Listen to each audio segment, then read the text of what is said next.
Olá, estamos chegando com mais um estudo aqui na carta que Paulo escreve a Tito. Sou Paulo Eduardo, seja bem-vindo ao nosso canal, você que está chegando por aqui. Se inscreva no canal, deixe o seu joinha, você que sempre nos acompanha, muito obrigado. Faça seu comentário aí, é importante saber que você está aí e divulgue esses vídeos para que outras pessoas também sejam alcançadas pela mensagem da Palavra de Deus. Nós estamos no capítulo 3 da carta de Tito. Nós vamos para o versículo 3. O apóstolo Paulo ele já vem tratando dos preceitos éticos e sociais nos versículos 1 e 2 do capítulo 3. E agora ele vai dar uma fundamentação teológica para um comportamento adequado na vida pública. Lembrando que a nossa correta relação com as autoridades e com as demais pessoas que convivemos, ela é consequência inevitável da nossa correta relação com Deus. Eu sempre gosto de dizer, nosso relacionamento aqui, a nossa esfera, é um reflexo do nosso relacionamento com Deus. E nós precisamos entender isso, e a Bíblia traz esse aspecto. John Stott, ele considera o texto que nós estamos estudando aqui como uma declaração, ou como a declaração de salvação mais completa que existe no Novo Testamento. E se você for observar, há uma razão nisso, porque aqui, a partir do versículo 3, do capítulo 3, o apóstolo Paulo ele vai levantar 6 ingredientes da salvação. A gente vai estudar aqui, Deus permitindo, sobre a necessidade da salvação, porque ela é necessária, a sua origem, ou seja, de onde vem a salvação, a base dela, onde ela se firma, o meio, ou seja, como ela chegou até nós, o seu propósito, para onde ela nos leva, e a sua evidência, como ela dá provas de si mesma. Então, por isso que John Stott ele diz que é algo bem completo sobre a salvação nesses versículos aqui da carta de Tito.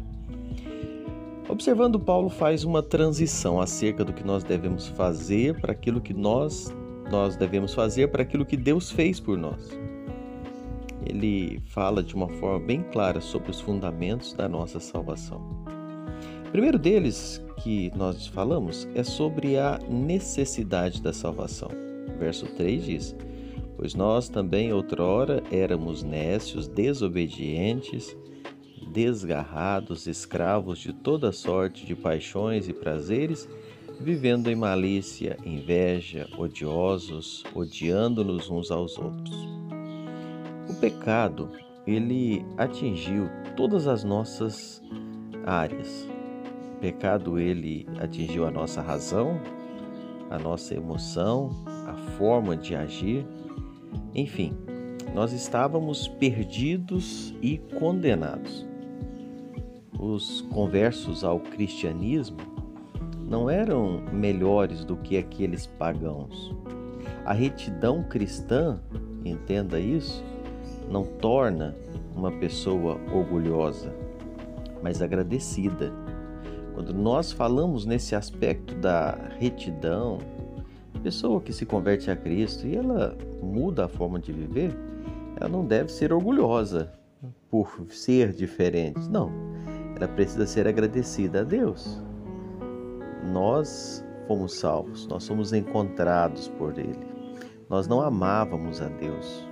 Nós não salvamos a nós mesmos, nós fomos salvos por Ele. Sabe, se não fosse a misericórdia do Senhor ter nos alcançado, nós estaríamos arruinados, perdidos.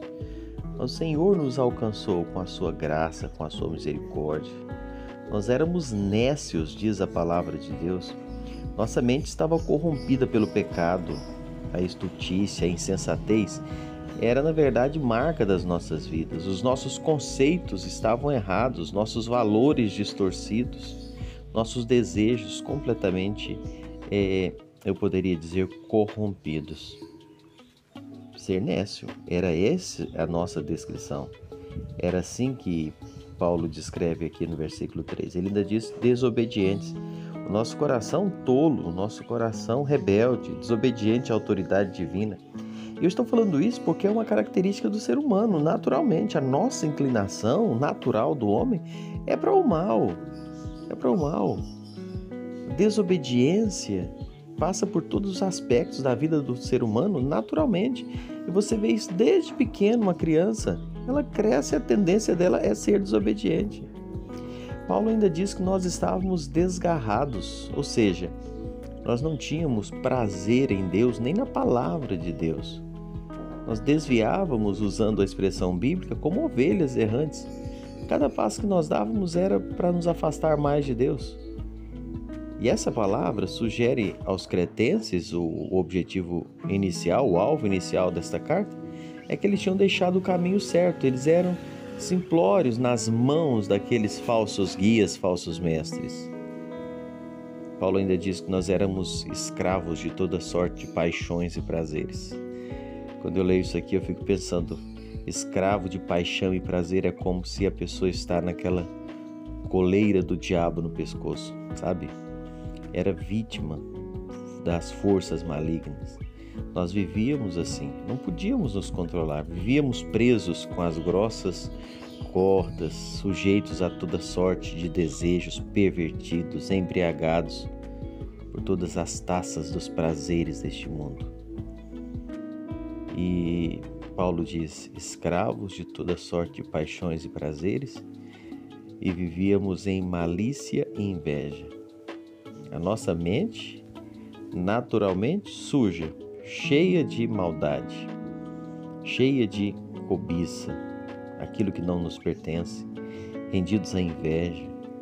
A malícia ou a maldade é o que se faz quando se deseja o mal a alguém. A inveja é ressentir-se do que o outro tem. E essas duas atitudes insensatas interrompem todo o relacionamento humano. Como nós temos exemplos na Bíblia de pessoas que foram destruídas por essa atitude de inveja, de desprezo da felicidade do outro. Poderia te falar aqui alguns. A inveja induziu Caim a matar o irmão Abel. Foi a inveja que fez com que José fosse lançado na cisterna. Foi a inveja que fez Coré, Datã e Abirão rebelar-se contra Moisés e Arão. Foi a inveja que induziu Saul a perseguir Davi. Foi a inveja que fez os sacerdotes e escribas crucificarem a Jesus. Paulo diz que nós, na nossa essência, nós éramos corrompidos disso. Em graus e escalas talvez diferentes, mas no fundo, sempre existindo no coração do homem. Nós éramos odiosos, vivíamos odiando uns aos outros. Nosso relacionamento com nós e com os outros estavam sempre em crise. Éramos odiosos e por isso odiávamos. Fazíamos o que simplesmente éramos, é o fruto do pecado. Quando o nosso relacionamento com Deus ele está rompido, nós não conseguimos conviver conosco mesmo, nem com outras pessoas. Longe de Deus, nós somos uma verdadeira, poderia dizer a expressão, guerra civil ambulante. E esse é um fato que nós vemos, conhecemos pessoas que estão vivendo assim, sabe, em crise, odiando todo mundo, querendo uma felicidade, querendo uma paz, querendo uma justiça, mas na base de odiar todo mundo, de criar confusão, conflito, até consigo mesmo. Pessoas que parecem que estão felizes, mas quando param e olham, vê o vazio que estão, vê o sofrimento que estão. Mas isso é parte de um relacionamento rompido com Deus. E isso é a essência, a base do ser humano, no seu estado natural do pecado, que todos nós temos. E, como eu disse, ele vai aflorando essas emoções, sentimentos, formas de vida abordadas aqui. Elas afloram em momentos distintos, de formas diferentes e em níveis diferentes, mas é a base de todo homem e mulher que vive neste mundo, sem um relacionamento íntimo com Deus, pessoal com Deus, que andam sem a salvação.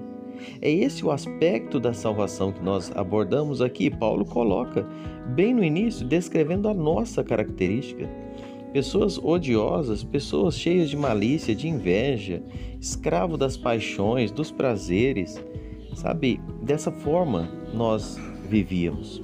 E se você que nesse momento me acompanha nesse vídeo, já tem Cristo como seu Senhor, como seu Salvador, se você já experimentou uma transformação de vida, dê graças a Deus por isso, agradeça a Deus por isso. Isso não é motivo de orgulhar, não.